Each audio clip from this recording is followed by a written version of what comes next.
all the people did was just walk on the periphery of the lake until he gets to the shore, and there they all were, 5,000 men. Jesus gets out, and it says he feels compassion for them. Why does he feel compassion?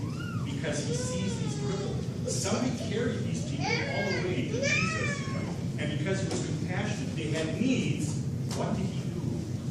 He healed each and every one of them. Now they have legs. Now they could walk home for the first time in their life. But Jesus remembers that they came all that way. It is getting dark. It is a deserted place. And they would have to walk a long way to get something to eat. And so what does Jesus say? He talks to the disciples and he says, you give them something to eat. I would imagine the disciples were shocked and thought to themselves, how are we going to do this? What they neglected to know is they had God in their day.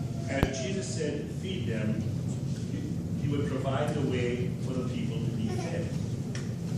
And they searched around and they found a little boy. He had 5 loaves and 2 fish. Now that's quite a bit for a little boy to eat. And if I would just tell more of the story, I think it would be, this boy was in Capernaum, and he had to go maybe to another city to deliver this food for grandma and grandpa. Because the boy would eat 5 loaves and 2 fish. So he was probably delivering that food to somebody, but he got caught up in the crowd. And as they were walking, he had to walk along with them until they got to the place where Jesus was about to do his miracle. As he gets there, the disciples found that little boy. And they brought those loaves and fishes to Jesus, and he says a blessing. He prays a prayer of thanks to God. You know, I think that's a very important lesson for you and me. I don't care if you're in your family sitting down for Sunday lunch after work. I don't care if you're in a restaurant with friends. Be a child of God. Be a chosen person that is not ashamed of Jesus Christ. When you sit down at that table and that food is laid before you, I don't care where you are. Mom, dad, children, bow your heads and pray. I remember years ago, it was Christmas time, and we liked to go to a restaurant, special time. We used to go to a restaurant at noon with the kids. And they were very young, and I don't think you remember that.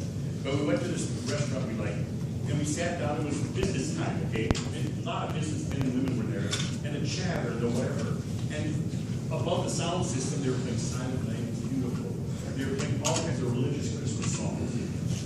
And when the food came, the first thing we did is I said, let us pray. And the kids and mom and I bowed down, and we prayed our table prayer. And as we prayed our table prayer, you could hear the chatter of the business people. It was the most profane language you could hear. So amidst the devil and his profanity, there our family sat, and we prayed a blessing on the food, that God would bless what we were about to eat. Don't be ashamed to pray in public. That is the lesson that Jesus is giving us when he raised the food